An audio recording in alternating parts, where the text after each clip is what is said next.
Assalamualaikum warahmatullahi wabarakatuh. Jadi pada kesempatan hari ini kami dari kelompok sekian akan menjelaskan tentang aplikasi termodinamika pada dispenser.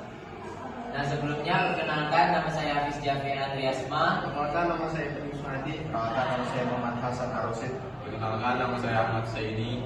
Perkenalkan, nama saya Gali Putra Nugra. Jadi disimak penjelasan berikut ini. Di sini saya akan menjelaskan tentang penjelasan umum dispenser. Dispenser juga merupakan alat rumah tangga yang serta-merta menggunakan energi listrik sebagai komponen pusat untuk memanaskan suatu elemen pemanas dan digunakan pada sistem operasi pendinginan.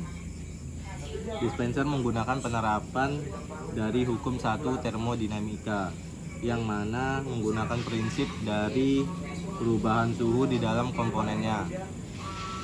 Perubahan yang terjadi yaitu perubahan suhu dari normal menjadi suhu yang panas atau dingin. Perubahan tersebut dipengaruhi oleh arus listrik yang dihubungkan pada dispenser.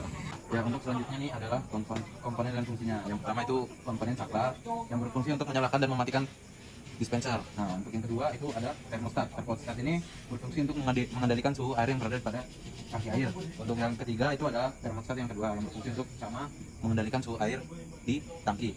Untuk yang keempat ini adalah saluran daya utama yang berfungsi sebagai penyalur daya dari sumber komponen. Nah, untuk yang kelima di sini ada elemen pemanas yang berfungsi untuk memanaskan air. Dan yang keenam ini ada saluran air panas yang berfungsi sebagai tempat menyalurkan air ke dalam tabung pemanas dan red water tap. Untuk yang ketujuh di sini ada saluran air normal yang berfungsi sebagai tempat untuk menyalurkan air ke dalam tabung pendingin atau blue water tap. Yang kedelapan ini adalah pipa pembuangan yang berfungsi sebagai pembuangan sisa air yang tidak terpakai. Dan untuk yang selanjutnya cara kerja pemanas.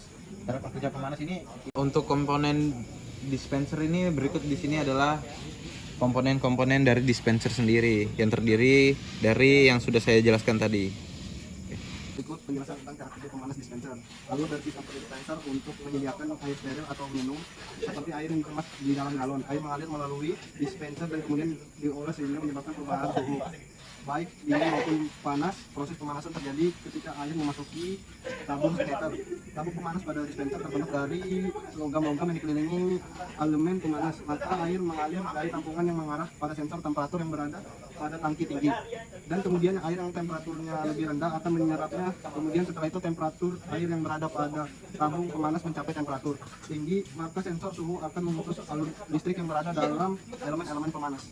Saya akan menjelaskan cara kerja pendingin pada dispenser. Pada pendingin dispenser dibedakan menjadi dua, yaitu fan atau kipas DC dan refrigeran atau kulkas.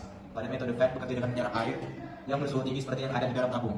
Selain menyerap panas, fan akan menyibukkan udara sehingga tabung pendingin terisi air pendingin. Fan biasanya memiliki kapasitas 12 VDC, arus listrik sekitar 5 ampere dan kapasitas sekitar 50 watt hingga 80 watt. Pada metode refrigeran menggunakan dua komponen, yaitu kompresor dan evaporator. Sistem kerja dari metode ini yaitu menambahkan evaporator pada tangki di bawah tangki air utama sehingga air sekitar evaporator berubah menjadi dingin. Selanjutnya saya akan menjelaskan penerapan rumus pada dispenser. Dalam fungsi 1 termodinamika dipaparkan mengenai perubahan energi dalam sistem penutup delta T atau derajat C akan sama dengan kalor yang ditambahkan ke sistem dikurangi kerja yang dilakukan oleh sistem dalam bentuk persamaan. Rumusnya itu delta T I kurang W, di mana Q total kalor yang ditambahkan ke sistem, W total kerja yang dilakukan, yaitu mentransfer energi sebagai panas dan kerja untuk sistem adalah 0 karena memiliki energi internal yang konstan. Oke, jadi di sini yang selanjutnya tadi setelah dari penerapan rumus kita masuk ke contoh perhitungan sederhananya. Yaitu di sini kita diketahui soal bahwasannya dalam ruangan tertutup terdapat gas yang memuai dengan menyerap kalor sebesar 350 Joule dan mempunyai usaha sebesar 250 Joule. Nah, ini berapa kenaikan energi di dalam gas? Berarti kita tulis dulu W-nya berapa? 250 karena dia melakukan usaha. Baru kalor yang ditambahkan ini berapa? Q-nya itu ya 350 Joule tadi yang di soal. Baru ditanya ini delta U-nya, perubahan energi kenaikan. Baru kita masukin ke rumusnya di hukum termodinamika yang ke-1, delta U sama dengan Q dikurangi W. Jadinya 350 dikurangi 250 sama dengan 100 Joule. Nah, baru di sini juga ada contoh yang kedua. Di sini tuh bedanya cuma di kerjanya dia ini itu negatif. Jadinya negatif 125 Joule kerjanya. Kalornya ini yaitu menyerap sebesar 200 Joule. Ini negatif karena dia dikenai oleh kerja. Baru kita masuk ke delta U-nya, masukin ke rumus yang sama tadi, yaitu Q dikurangi W, 200 dikurangi negatif 125. Jadi hasilnya di sini tuh 325 Joule. Sekian, terima kasih. Berikut prinsip dari termodinamika.